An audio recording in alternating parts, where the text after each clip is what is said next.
Hey. Connecting, and we are live. All right. Oh, sweet. People are coming on in. Yay. All right. If you guys are joining us, you are here for the Shapa 4-part All Things Nutrition. So I hope this is what you're trying to be on because you are here. So we're here with topic 4. You guys have joined us for the past 3. Thank you. But if you haven't, we still have them recorded and we'll go over those. My name is Katie. I'm here from Shapa.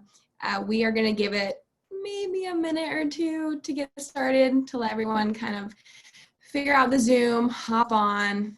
I know sometimes it takes me a little bit to, and then all of a sudden you have like an app update and you're like, oh no. I've been there. No, right? Just when you need something to happen. Yep. Technical issues. All right, sweet. So more people are coming on again. So just to recap, so again, we're on topic 4, but topic 1, if you guys are with us, we went over hunger, what causes real hunger and how to manage it. Sharone, our host, which I'll introduce in just a second, she's been so awesome. She went over how carbs, fats, protein, and fiber work together to keep you full and satisfied. Just understanding what real hunger is, which I didn't even think I needed to know, but now I'm like, wow, of course I do. Topic 2 was emotional hunger, which was another awesome topic. Going over how our brain is wired and how we override it. And then how we can see the emotional eating cycle and just take away tools to control emotional eating. So that's a great one. Again, these are all up on our YouTube channel, Shapa Health, and Facebook page if you guys missed it. And then last week, if you guys were with us, it was Sharone's favorite kitchen staples. She's an awesome nutritionist, and she basically took everything we learned and gave us these really easy tools from like what to eat. We had great questions from you guys, from the audience. We talked from yogurts to protein powders and kind of picked her brain on her easy go-to kitchen staples. So that one you guys have to go back and check out. Okay, so I think I have rambled enough. It has been 2 minutes, so let's go ahead and get started. Let me introduce our host again. This is Sharone Sapir. She'll be bringing us through today's webinar. She's a nutritionist who does virtual counseling with clients from all over the country. She has a master's of science in nutrition and education, and she helps others achieve their health and weight loss goals while finding a balance. Trick is finding a balance. That's the best part. So before I hand it over to her, you guys, we will be doing a Q&A again. I feel like that's some of our favorite part is hearing from you guys towards the end. So please throw it in the chat, throw it into the questions. We'll definitely be getting to those at the end. But if you have a question as we're going, just put it in and we'll make sure to cover it. And yes, I'm going to put it over to Sharone. Today we are talking on resiliency. So here goes topic 4. Awesome. Thank you, Katie. I'm going to share my screen. Always a little bit of a, there we go, transition. There we go. So yes, thank you. I'm so excited to be here. I can't believe it's our 4th webinar already. We're finishing the May series, and we are going to cover resilience, which I think in light of everything that's gone on, is still going on, in light of COVID-19, has really taken on more importance than ever. And I hope that this webinar sheds light not only on how to build more resilience on your health and weight loss journey, because it's essential for meeting your long-term goals and success, but also in how it affects other aspects of your life. So I am excited to jump into it.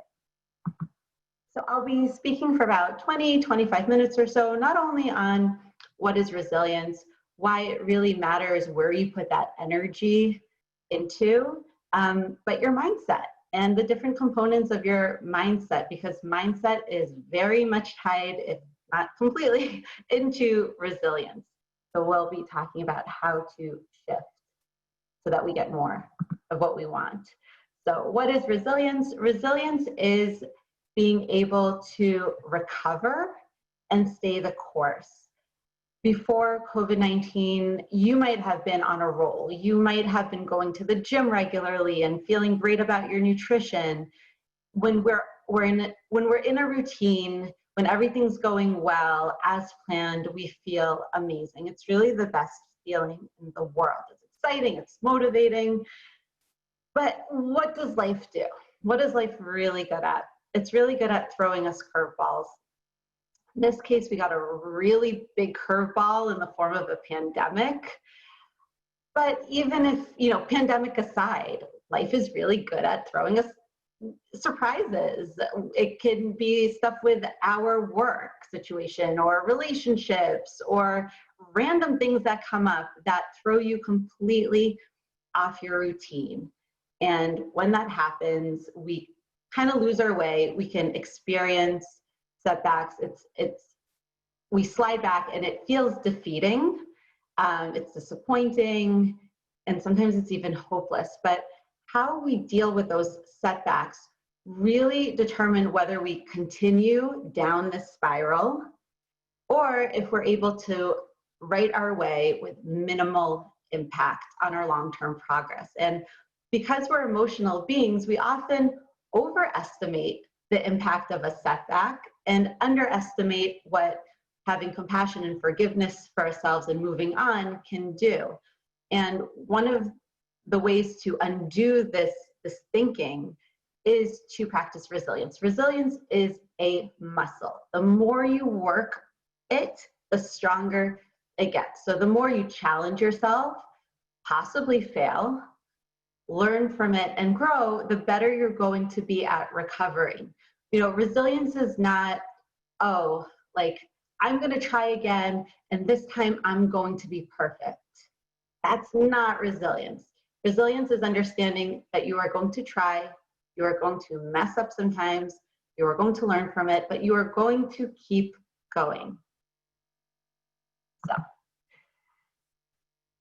kind of tied to that is, what are you focusing on, right? Because you don't want to use resilience in vain. For example, let's say you want to lose weight. So you say, I'm going to eat as little as possible. Okay, so you do that for a day, 2 days, however many days, and then you go, I can't do this anymore. And you overeat. Maybe you even binge. And then you get up the next day and you dust yourself off and you say, I'm going to try this again. And the cycle continues over and over again. Is that resilience? I don't think so. I don't think so, because you're not learning from why this is not working, right? What are the mistakes here? Well, the first mistake is to lose weight. The trick is not to eat as little as possible. It's to eat as much as possible while still losing weight. And also, what's the bigger picture, right? When we have a goal, we have to build our lifestyle, that is our habits, around this goal. So when your goal is to improve your health and your weight, you have to address lifestyle components like stress, sleep, mood, and food. And we often think, well, we have to be perfect. We have to have these perfect habits under every lifestyle component. And it's just not true. James Clear, in Atomic Habits, this is one of my favorite books, and I'm going to bring it up a few times, he illustrates this example really well, how small changes make a big difference over time. He says, say you're taking a flight from LA to New York City, and the pilot moves the nose of the plane just 3.5 degrees south. That's just a few feet. Well, guess where you're going to end up? Washington, D.C., not New York City. That's like over 200 miles from where you would have ended up. And that's just to show that it's these small improvements, these small changes over a very long time, when done consistently, they do produce a big result. And just because these are small improvements, it doesn't mean that they're easy to do, right? Simple does not equal easy. Whenever you perform a behavior, it gets ingrained in your neural circuits, but you have to perform it over and over and over again, and then it gets easier. So it's the frequency. It's like, I think they say like 21 days to change a habit or something, but it's not the length of time that you're trying, it's how many times you're actually able to repeat this behavior that will create that habit. So let's look at stress, sleep, mood, and food. Well, you might remember from the second webinar that these activities that I've listed increase your happy brain chemicals. So they're really important for reducing our stress level, which affects everything else. If you're not doing any of these, going from 0 to 1 is fabulous. Going from 1 to 2 or 2 to 3, these small changes, right, will have a big impact. And sleep. Of course, we want to get 8 hours of sleep a night or whatever, you know, I think they say like 7 to 9 hours is optimal, but what if you're only getting 6 hours? Should you just give up and say, well, I can't get 8 hours, so what's the point? No, see if you can get 6.5 hours. If you're sleeping 6.5, see if you can get 7. These little increments, these little improvements will have an effect on you over time if you do them consistently. And mood. Well, if you have 3 toxic friends, see if you can get rid of one and just have 2 toxic friends, or you have 2 people who are draining you emotionally, see if you can kind of slow fade and get into just 1. I mean, even that will give you more reserves to deal with life. And if getting on the scale in the morning and seeing that number affects your mood for the day, even if you know it's a water fluctuation, then hello, Shapa scale, you don't have to see the number, and it knows where your natural fluctuations are. So it reduces that aggravation that so many of us get. And that's why I love it too. If you're watching too much news, you know, you're watching 2 hours, okay, well, telling you not to watch the news at all, that's not very realistic, but can you cut down by half an hour? That's gonna have an effect. And with food, there are so many examples that I could have used, but these are just some of them. So we know that we're supposed to get around 8 cups of water a day. I mean, it depends on, you know, the weather and how active you are, but that's a kind of good number to shoot for. Well, if you're only getting 4 cups of water, try to get 6. It's not 8, but that's 50% more water. That's going to make a big difference. If you're eating a lot of refined carbohydrates, see if you can switch one of those sources to a complex carb, like white bread to sprouted bread. If you're really not getting any fruits and vegetables, try to increase by a serving, even if that's just, you know, by 1. Trying to cut down on your cookies from 5 to 3. I mean, it sounds so simple, but it does compound over time. If you're not eating protein with your meals, add some protein. That makes a very big difference, especially over time. So remember, it's about consistency. It's not about the perfect habit. It's about improving upon what you already have. It doesn't matter by how much, as long as you're doing it consistently. So now that we've established that, it's important to know what to focus on so you're not wasting your resilience effort. Let's talk about how to get more resilience. And of course, your mindset is everything. Carol Dweck coined the term growth mindset and fixed mindset. So which one of these heads down here in the lower left sounds like you?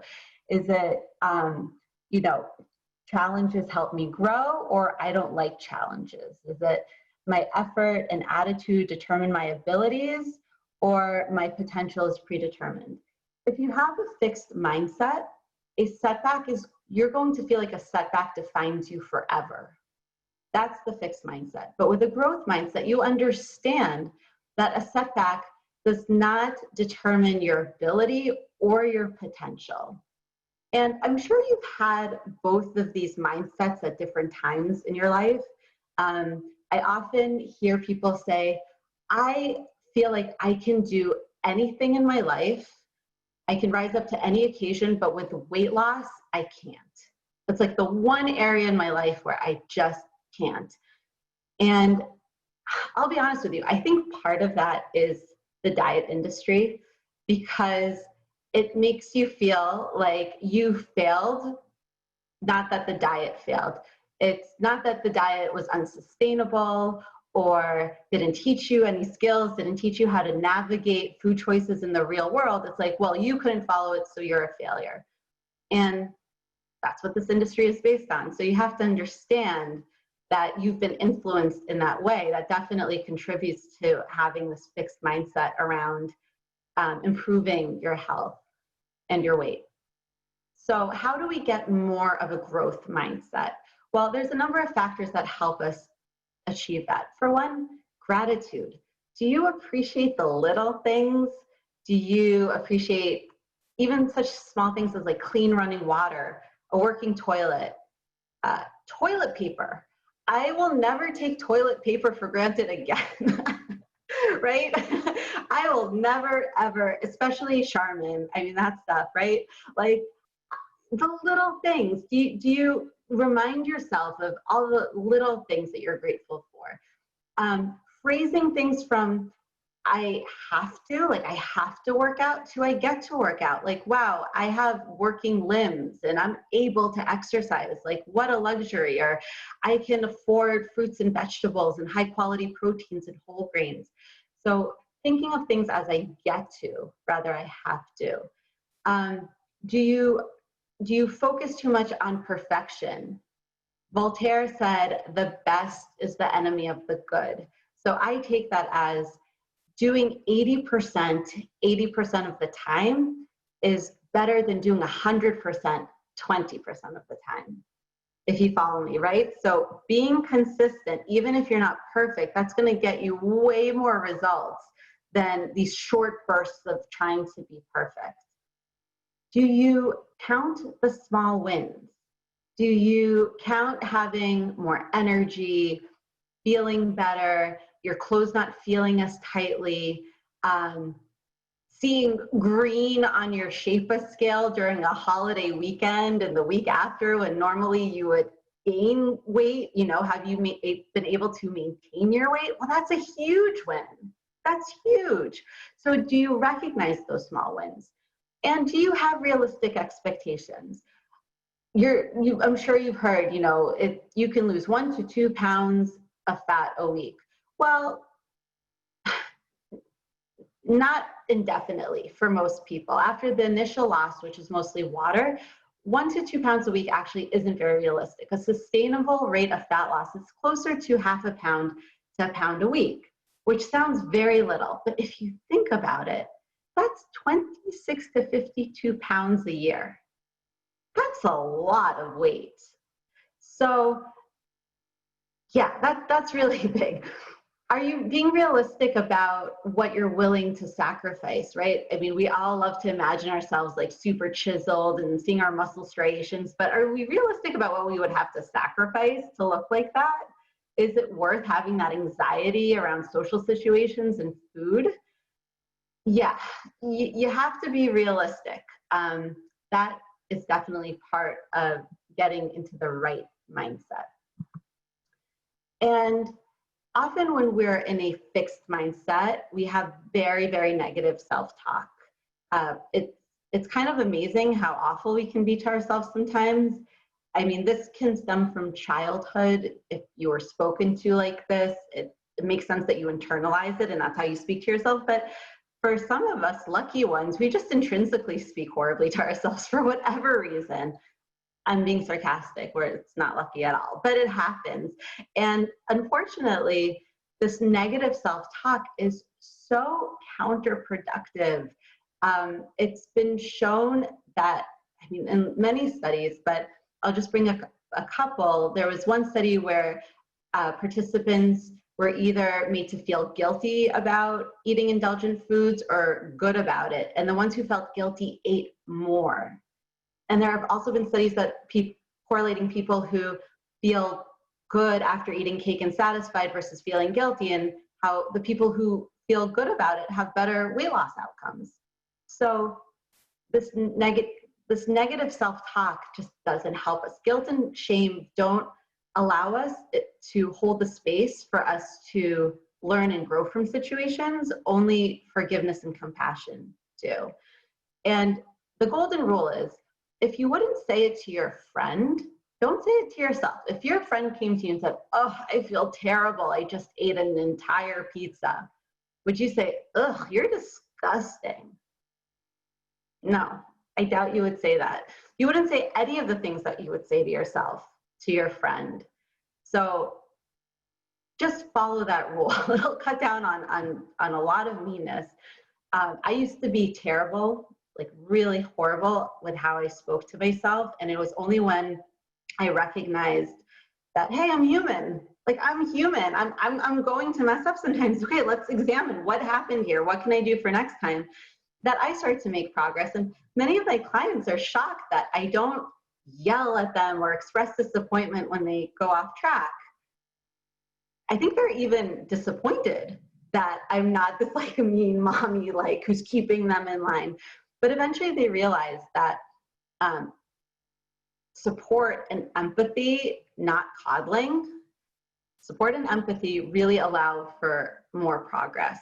So I've outlined a few of phrases that we often say to ourselves and ways to rephrase it. So instead of like, I can't believe I ate that, I'm disgusting, hey, I overate, but that's okay. Everyone overeats sometimes. Let me figure out why that happened. Let's make a plan for next time. Or, you know, I won't be happy until I lose all the weight. Well, how about my worth does not depend on how much I weigh, right? Like, let's get our thinking in line. If you heard your friend say that, how would you want her to rephrase that? So, of course, how we speak to ourselves in the present matters a lot, but so does having empathy for our future self. This is a topic that I came across quite a few months ago on an NPR podcast, and I found it fascinating. It's called the hot-cold empathy gap, and it explains why we often make bad decisions in the future that we didn't mean to make. Basically, it's saying your present you does not have empathy or like understanding of what your future you is going to be feeling, you know, in terms of like hunger, thirst, emotional well-being, exhaustion, none of that. Because let's take an example. You just ate 20 cookies, right? And you say, I'm never going to eat another cookie again. Well, subconsciously, you're imagining your future self as full. You're not imagining being hungry, tired, stressed with a big plate of cookies in front of you, right? You're just like feeling what you're feeling now, thinking you're going to be feeling it then. But likewise, we also do something where we will give in or accept immediate gratification and tell ourselves that that's not going to happen again. You know, our future selves are going to be able to resist temptation. Just this time we're going to give in, but next time that's not going to happen. And it's because we make our future selves into these like superheroes who have just like so much self-control, and we live in this alternate universe. Well, the truth is, tomorrow is going to look a lot like today. And resilience is understanding that you can make mistakes today, but you can learn from them, you can grow from them, you can try again tomorrow, and you can make better decisions, but it's still gonna be hard. It's still gonna be hard, but you can do it. So another thing is don't rely on motivation.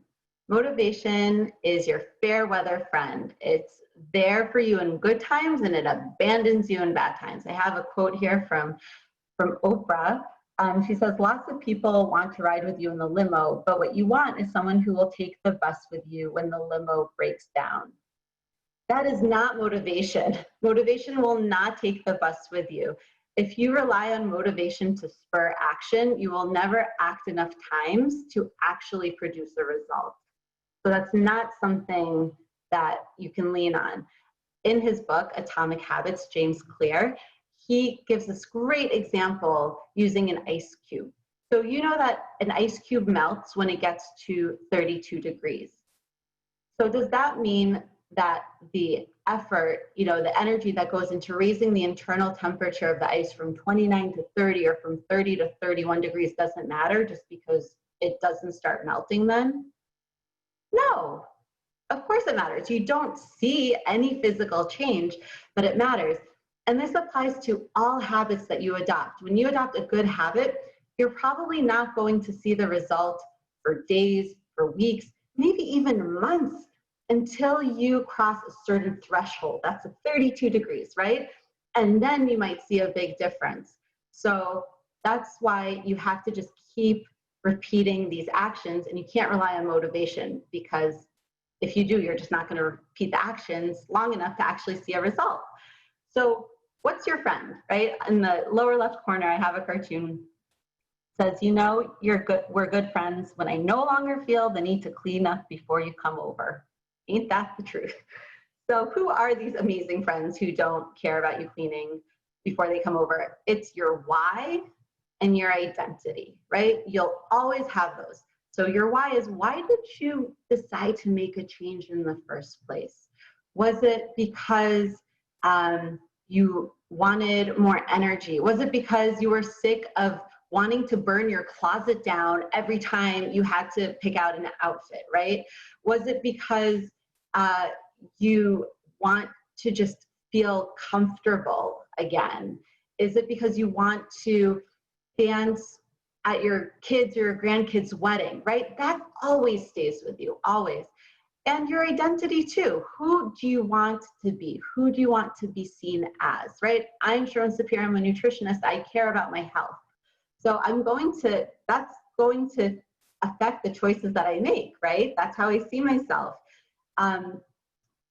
Another great quote from James Clear is, every action you take is a vote for the person you want to become. And I love that, because it speaks to your identity, and your identity is part of your why, and it's always there for you. So, visualizing success versus obstacles.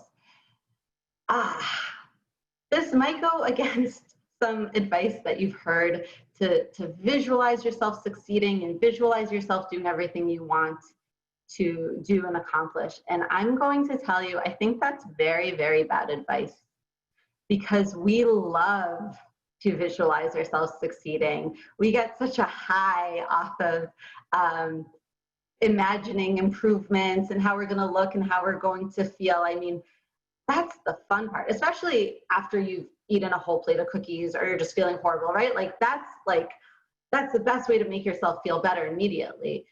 But the problem with that is that visualizing your success, that's the peak of the mountain. Everything goes downhill from there, everything, because then you have to put effort in, boredom will set in, obstacles will come up, you'll want to quit, you might quit, and then you'll just go back to imagining yourself succeeding, right? So my advice is, imagine what you want to do, but then more importantly, what's going to get in your way? What's going to stop you? Why haven't you already made these changes? So for example, I think like a classic example is, you want to start eating breakfast because currently you're not eating breakfast, and like 10 a.m. you're reaching for a donut someplace, and then by lunch you're starving, and it just kind of like snowballs. So visualizing yourself eating breakfast, that's not very helpful. It's great, but it's not helping you. Why are you not eating breakfast now? Is it because you're getting up too late? Okay, so visualizing yourself getting up earlier isn't helpful either. Why haven't you been getting up earlier? Is it because you're going to bed too late? So why are you you have to like work backwards and find where the problem is and attack the problem. It could also be, you're eating dinner at 9 o'clock. So why are you eating at dinner at 9 instead of 7? What can you do to change that? That's what leads into, breakfast and everything else. You want to visualize what's going to get in your way, because that's going to come up, and you need a battle plan. You need a plan for that. So yeah, those are, just to recap, resilience is the ability to recover and stay the course, and it's a skill that you can build. This is a muscle. Anyone can attain more resilience. You have to practice it, but use it wisely, right? Remember that example with trying to eat as little as possible? That's not a good use of your resilience. Know what to focus on. Your habits matter. and have a growth mindset, or at least take steps to get more of a growth mindset. Practice gratitude, celebrate small wins, be realistic, and understand that consistency always matters over perfection. Also recognize the hot cold empathy gap. It happens to everyone. I notice it happening to myself, and I catch it and I go, okay, I'm not going to fall into that trap. No. So it's about awareness, knowing to spot it. Be nice to yourself. Just be nice to yourself. Don't say something to yourself that you wouldn't say to a friend. It's not going to help you. I mean, if it helped you, then I would say fine, but it doesn't work. Don't rely on motivation. I don't want to hear, oh, I'm not motivated. It's not even a factor in this equation. Motivation is not a factor. And visualize your obstacles. That's the key. Visualizing your success is so fun, but it will get you nowhere. So visualize your obstacles, make a plan, and be ready for when they come up. So yeah, I think I've talked enough. I hope this was helpful. If you guys have any questions that we don't get to in the Q&A, feel free to email me, reach out on Instagram. I answer all messages. And yeah, I think we're good. Thanks, Sharone. That was awesome. I'm slightly sad to hear that, that this is ending the 4 I know. But we're going to open up Q&A. We're not done yet. So Okay, if you guys have any questions, I already see some up in the Q&A or the chat. Go ahead. Now is your chance to ask Sharone a few questions, or maybe you can relate to anything that she had said. We would love to hear from you also. I know she touched on some really good points, but we will have this recorded if you guys want to go back. We'll put it up on the Shapa Health Facebook and YouTube channel. And yeah, so let's hop in. We have something in the Q&A. This is from Tina. This was during the webinar. She said, speaking of water intake, 64 ounces a day is doable for me. However, I hear drink half your weight in ounces. Is that a good thing or a good guideline too? Yeah. I mean, with water, I don't think they have like a very hard science about it, because it depends on so many factors, especially like if you're exercising, if it's hot out, you're going to need more. Of course, you can overdo water, but it's pretty hard unless you're really chugging it.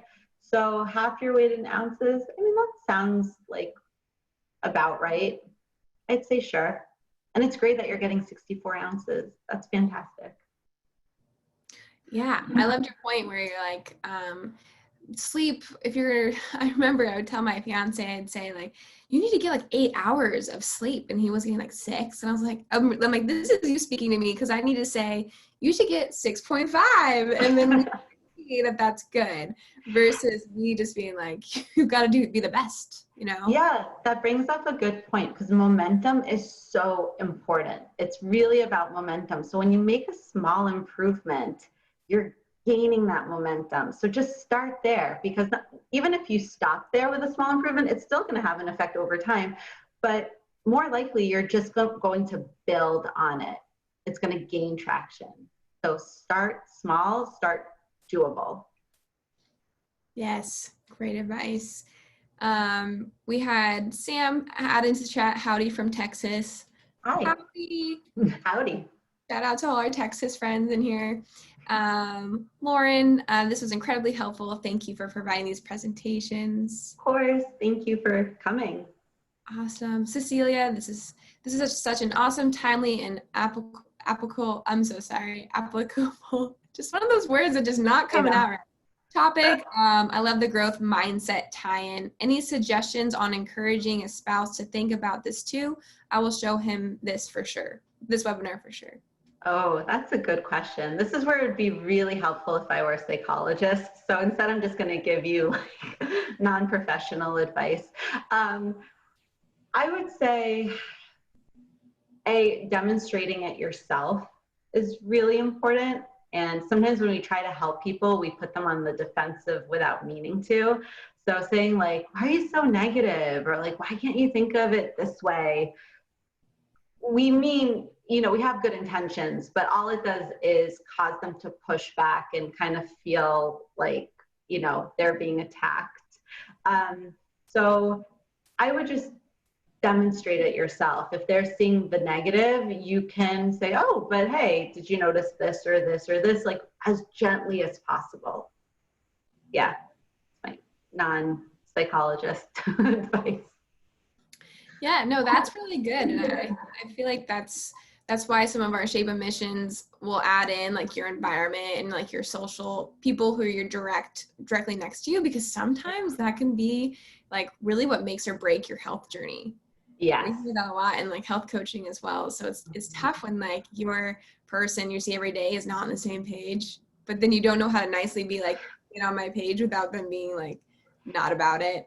You really can't. Like we try so hard to control our situation, like whether it's people or relationships, because we feel like we see the right way to do it, and we want them to see the light too. But taking a very kind of like gentle, not direct approach for that is usually more effective. I wish it weren't. I wish it was just easy to be like, look, don't you understand? But that's not what happens. So like, No, it's also a tough one. Yeah. Let's see. Oh, thank you guys for all the positive feedback. Tina's presentation was so incredible and helpful. The small improvements approach makes so much sense. I'm definitely a perfectionist and all or nothing type of person. So these tips help me. Thank you. Oh, my pleasure. And I see it all the time. The perfectionist approach, it's so counterproductive, but it stems from a good place. Like we want to be good, we want to be perfect at everything, but we can't lose sight that we don't need progress. We don't need perfection for progress. We just need improvements, and they have to be done consistently over a long time. We have to be really patient. Patience is hard. Patience is probably one of the hardest aspects of this whole journey, but it pays off so much if you can just stick with it. Yeah, I wrote down a quote you had said, challenger, maybe, no, it was in the brain. Anyways, challenges help me grow. And I was thinking like, if it wasn't for those challenges, we never would change. Yeah. I mean, that's so true. Like change is uncomfortable, right? Like change is really uncomfortable. Like it's not a pleasant process. But we really can't change unless we get uncomfortable. Starting new habits, that's uncomfortable. That takes a lot of energy from our brain. With repetition, it then becomes much easier because then we go on autopilot. But yeah, we can't grow without some discomfort, unfortunately. Yeah. We got a really good question in here from Channy. How do you know when speaking kindly to yourself is going too far, as in always forgiving emotional eating can enable bad habits to start forming? Yeah, it's a tricky line, right? Because if you're always making, at what point are you making excuses for yourself, right? Because we can fall into that too, like, oh, I had a bad day. Oh, I think it's not about making excuses. It's forgiving and having compassion. It's recognizing what we should be doing, understanding that sometimes we're not going to be doing what we should be doing, but then striving to still do it. So forgiveness and compassion can't kind of bleed into like, oh, I have an excuse for every time. I mean, it's about being honest with yourself, and being honest with yourself is not very comfortable.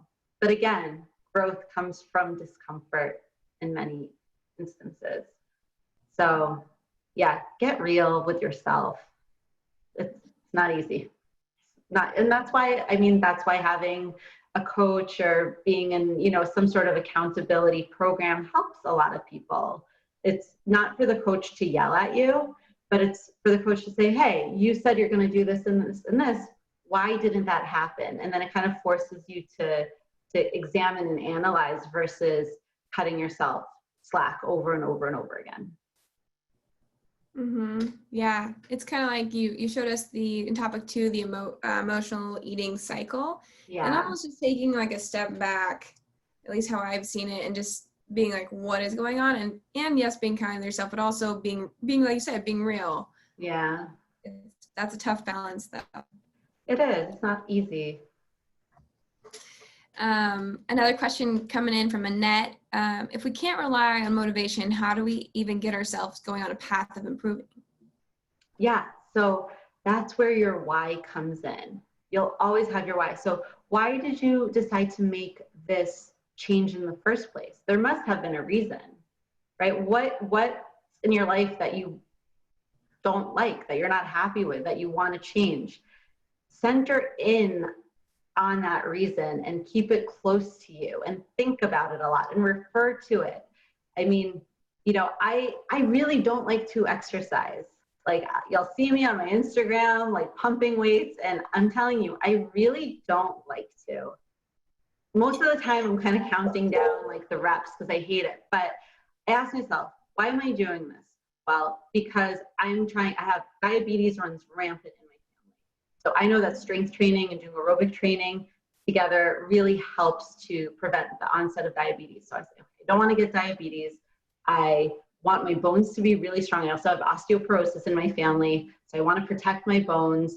I want to feel strong. I want to be able to run around with my kids. I want to feel good in my clothes. Like, those reasons are running through my brain because I don't think I'm like ever motivated. I just don't have it. But those reasons propel me to do these behaviors. And then I always feel good after. I never regret doing them. I really don't. I might be annoyed that I have to do it, but I don't regret doing it. Yeah, your why. There's nothing more motivating than your why.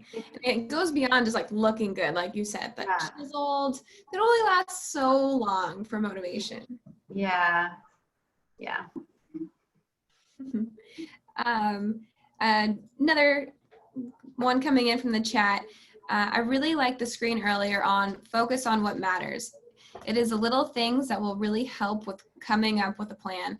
We are always asked, what is your goal? But I think we focus long-term instead of baby steps. That's awesome. For sure. That's such a great observation. Yeah, it seems like that's all we hear. It's like, what's your goal? What's your goal? Well, like, what's the umbrella under it, right? Like, what do we have to do to reach this goal? We have to build our lifestyle around it. And our lifestyle is made out of so many different parts, each one with its own umbrella of habits. So which ones can we just slightly improve? That's going to make a huge difference. Totally. I loved the image you had. I'm such an image graphics person, but one was like that your vision of like everything's gonna be perfect on Monday. I'm gonna be eating these things, like this, and in a year I'll be still doing it. When really this is the reality of what you should envision is like, I'm gonna go to my parents for this holiday and I know this is gonna happen, or I know I get stressed on these days, and having those realistic baby step plans where like I'm gonna have, take it day by day. Totally. I mean, we almost get like addicted. Like, it's so fun to imagine ourselves succeeding because we don't have to do any of the work. It kind of reminds me like when I have these dreams where I'm running and like I don't run in real life unless someone's chasing me. So I'm like, this is awesome. Like, I think I just ran like 6 miles and I'm doing it and I don't have a side stitch and I'm not out of breath. It's kind of like that. Like, it's great. Like, we don't actually have to put in the work for it, but it's a trap that we can fall into because the obstacle part is not something that's enjoyable to think about, but it's reality. Yeah, totally. As we wait for any more questions to come in, we've been talking a lot about the baby steps and like applying that. I know you've mentioned that you do it as well. Do you have an example of maybe a big goal of yours and how to break it down, how to make it realistic? So say yours is like, I hate exercise. Mm-hmm. How did you make that a part of your routine and realistic? Because I know you do it all the time. So how did you get to that point? Well, I have to say, so me personally, I hired a coach, a strength training coach, because I needed someone to have those expectations of me and to feel like I don't want to let them down. And then it became habit. So now I don't think my coach cares, but like, it's not the same level of accountability, but now it's just like, this is what I do. This is what I do. Now you don't have to hire a coach, obviously. I like the process of picking up momentum, right? Because if you can say, I'm just going to walk for 10 minutes a day, and you make that a habit, or I'm just going to, I think actually James Clear in his book, I mean, it's such a great book, Atomic Habits, very well known in the industry because it's like the center of like what all of this is about. I think he talks about like the 2-minute rule, like commit to 2 minutes. So that might be like tying up your laces. It takes 2 minutes to tie up your laces. Once you've done that, walking for 10 minutes isn't so hard. So commit to something very small that you can do that leads to a bigger action. And whenever we find ourselves kind of going into that downward spiral, the only way to reverse it is to do something positive for yourself. It doesn't matter how small it is, that's going to start reversing the downward spiral. And I always like to say, like, if you had a terrible eating day, don't shoot for perfection tomorrow, because that's a trap, right? I'm going to be perfect tomorrow. No, just make tomorrow better than it was today. It doesn't matter by how much. It really doesn't, because that's all it takes to start gaining that upward momentum. That's so crucial. Mm-hmm. Be kind to yourself. Yeah, as you exactly. No, that's good. I like how you pointed out, you looked in your past, maybe of like previous workout routines, and you're like, okay, I know I need someone. Like, I know I need accountability. So it's like, it's good. Like, okay, so what has not worked in the past? I'm not going to apply that to my next one. Exactly. Yeah, it's about learning and growing and evolving. I mean, that's what life is about, right? Like, we're just trying to evolve a little bit better in so many areas. And it's not easy, but everyone can do it. Everyone can improve. Yeah, it's so much easier when you take it one step at a time. Totally. All right, so I think we're gonna wrap up here. Unless anyone has any last minute questions as I close up here, go ahead and throw them in. But if you want to reach Sharone, what is your email again? Oh, it's I can share the screen because I think it's still so if you there. have any last minute questions for her, and maybe you thought of it right as we ended, go ahead and reach out to her, and she can. I'm speaking for you, but I'm assuming that would. Yeah. Yes, feel free, superiornutrition@gmail.com. Happy to answer questions anytime. Okay, perfect. Thank you again to everyone who's joined, even if this is your first one, if you made it to 2, and if you made it to all 4, like, we so appreciate you. Thank you. So again, my name is Katie. This is the Shapa 4-part webinar series to a conclusion. Thank you again to our hosts. Sharone, you've been so awesome. Such great content. If you guys don't know of us, or maybe you want to learn more, head to our website. It's myshapa.com, numberless scale behavior changing app for long-term sustainable health. Focus less on the number and more on just lifestyle and being kind to yourself. So with that, if you guys have any more, like if you guys have an idea for your next webinar or topics, we would love to continue these. So if you have any suggestions, I believe there's an email in here. Go ahead and email me. I would love to hear any ideas that you guys have going forward. But thanks for joining, and I think that we'll end it here. Yeah, thank you so much again, Katie, for having me on this series. This was amazing, a really great experience. So thank you again. Thank you, everyone. All right, bye guys. Have a great rest of your week.